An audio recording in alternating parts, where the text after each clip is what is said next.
Unified 911, anong matutulong namin sa'yo? Anya ti maitulong mi ken kapo. Anong may tatabang ko sa Unsay imo? akong ikatabang nimo? Ngini makadabang na misal ka no. Sa anumang wika o dialekto, may tulong na darating sa iyo.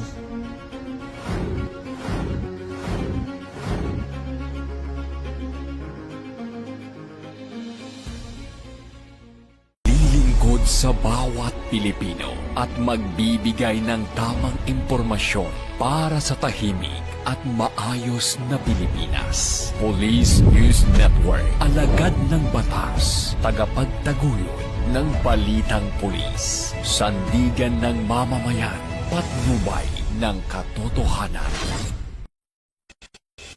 La Campo Crame, maghahatid ng pinakahuling kaganapan at nagbabagang balita. Ito ang PNN Police News Network.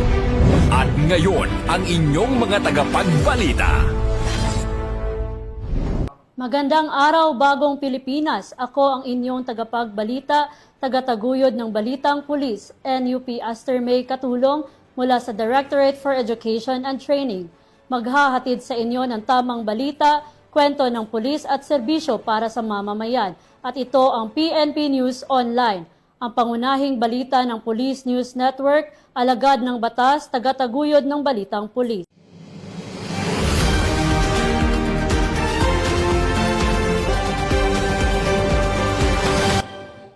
Ngayon ay araw ng linggo, narito ang mga balitang hatid ng ating PNN correspondents mula sa iba't ibang panig ng bansa.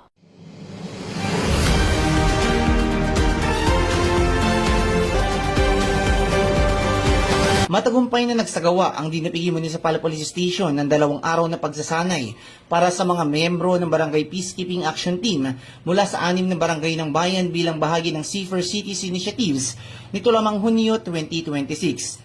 Layunin ng aktibidad na higit pang palakasin ang kaalaman at kakayahan ng mga bipat sa pagpapatupad ng mga batas at ordinansa, tamang pagresponde sa mga insidente, basic investigation, paghawak sa mga kaso ng bawsi at wastong pag-aresto at paggamit ng pulis baton. Pinigyan din sa seminar ang kahalagahan ng profesionalismo, paggalang sa karapatang pantao at maayos na koordinasyon sa pagitan ng mga barangay at kapulisan upang mapanatili ang kapayapaan at kaayusan sa komunidad. Sa pagtatapos ng pagsasanay, muling inaktibay ng Dinapigi MPS ang kanilang pangako na patuloy na magsagawa ng mga programang magpapalakas sa kakayahan ng mga community peacekeepers tungo sa isang ligtas, maayos at mapayapang bayan ng Dinapigi. Mula dito sa lalawigan ng Isabela, ako po ang inyong PNN correspondent, Police Corporal John Peter G. Totto. Bagong PNP para sa bagong Pilipinas, serbisyong mabilis, tapat at nararamdaman. Arestado ang isang drug personality na kabilang sa drug intelligence list sa ikinasang buy-bust operation sa Valencia City, Bukidnon. Naaresto si alias Tawi, 46 anyos, sa anti-drug operation sa Purok 11, Barangay Mailag, Valencia City, Bukidnon. Sa pinagsanib na operasyon ng Valencia City Police Station at iba pang law enforcement units, nakumpiska ang hinihinalang shabu na may kabuuang timbang na 5.2 grams.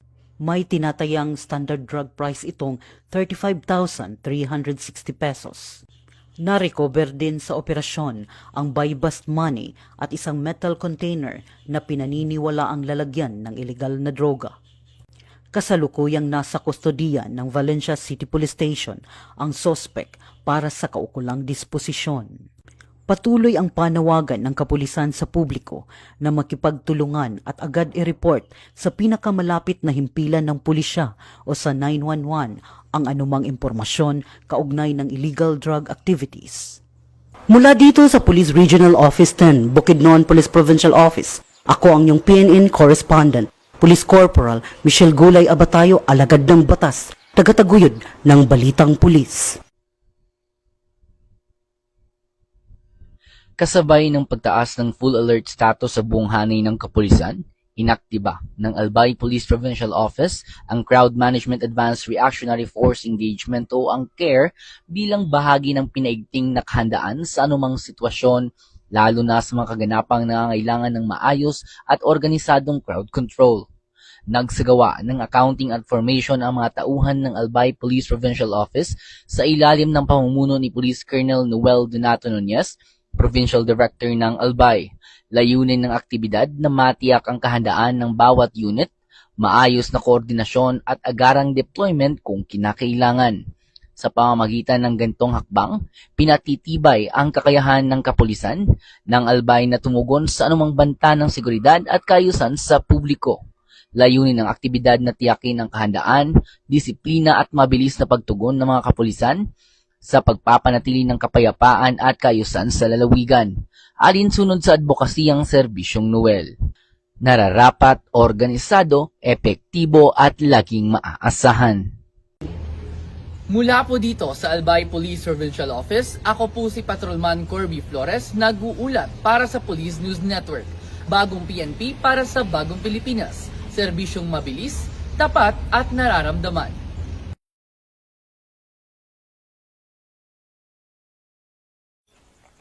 Isang mabilis na pagtugon ang pinamalas ng mga tauhan ng Peñarobia Municipal Police Station matapos humingi ng tulong ang pamilya ng isang senior citizen para sa atensyong medikal sa Malamsit, Peñarobia, Abra.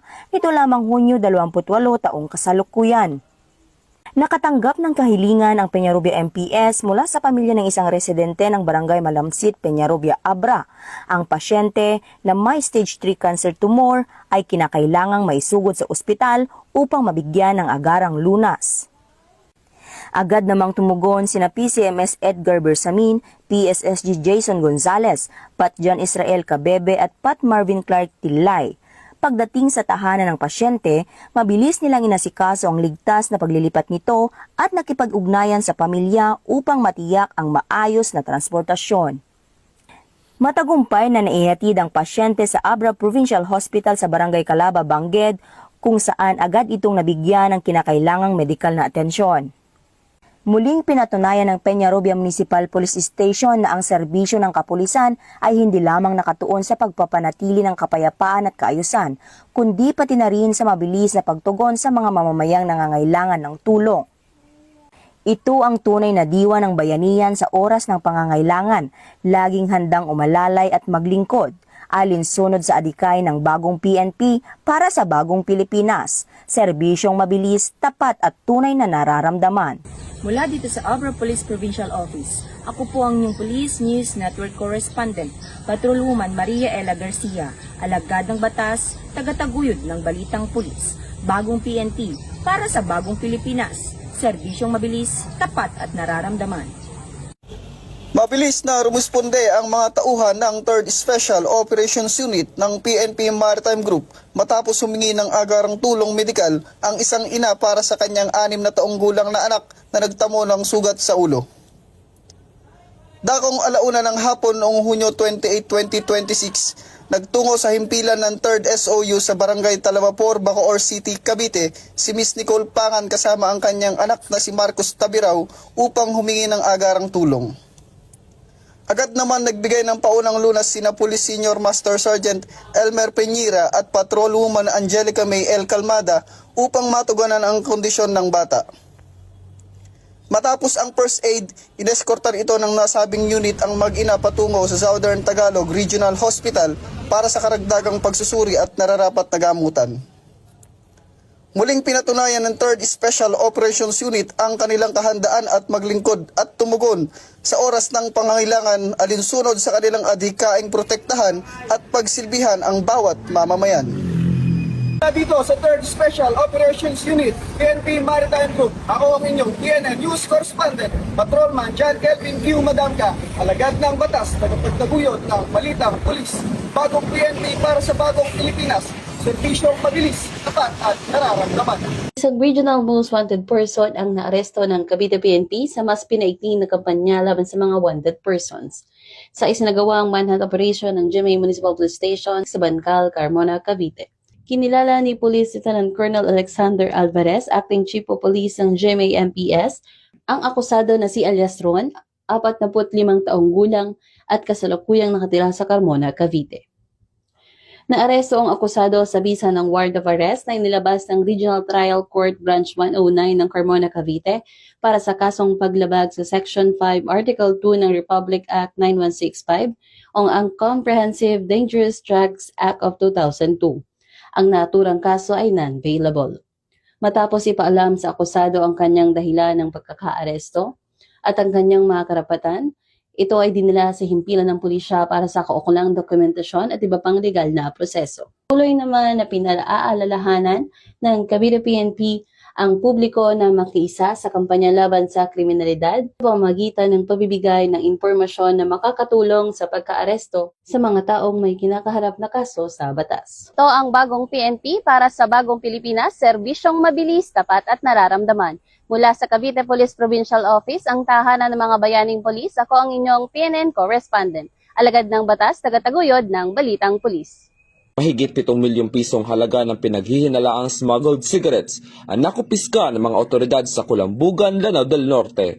Bandang alas 12:20 ng madaling araw noong Hunyo 28, nagsagawa ng Joint Anti-Smuggling Operation ang Provincial Intelligence Unit ng Lanao del Norte Police Provincial Office, kasama ang iba pang law enforcement units sa Purok 5, Libertad, Kulambugan na naturang probinsya. Sa checkpoint operation, pinara ng mga otoridad ang isang white Mitsubishi Fighter Wing van na bumabiyahe patungong Iligan City.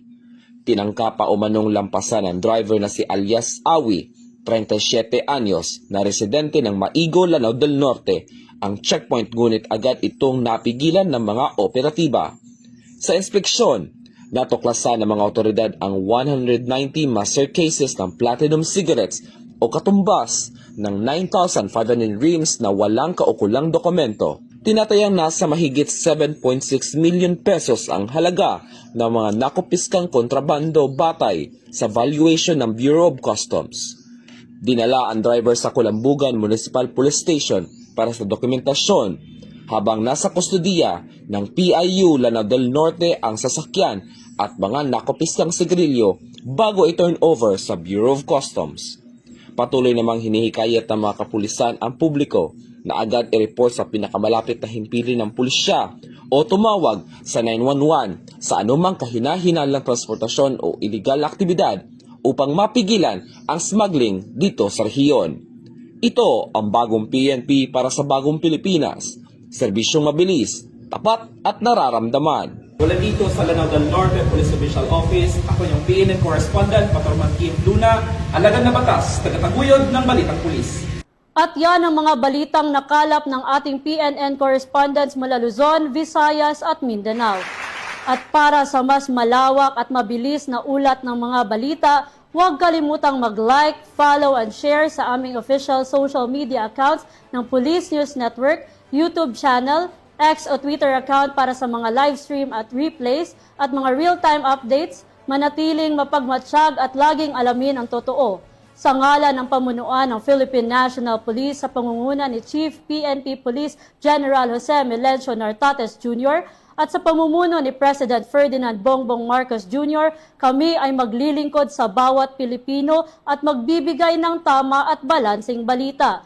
Mula rito sa tanggapan ng tagapag-ugnay ng Pambansang Pulisya, ako ang inyong tagapagbalita, tagataguyod ng Balitang Pulis, NUP Aster May Katulong mula sa Directorate for Education and Training. Maghahatid ng tamang balita, kwento ng pulis at serbisyo para sa mamamayan at ito ang PNP News Online. Ang pangunahing balita ng Police News Network at ito ang bagong PNP para sa bagong Pilipinas, serbisyong mabilis, tapat at nararamdaman.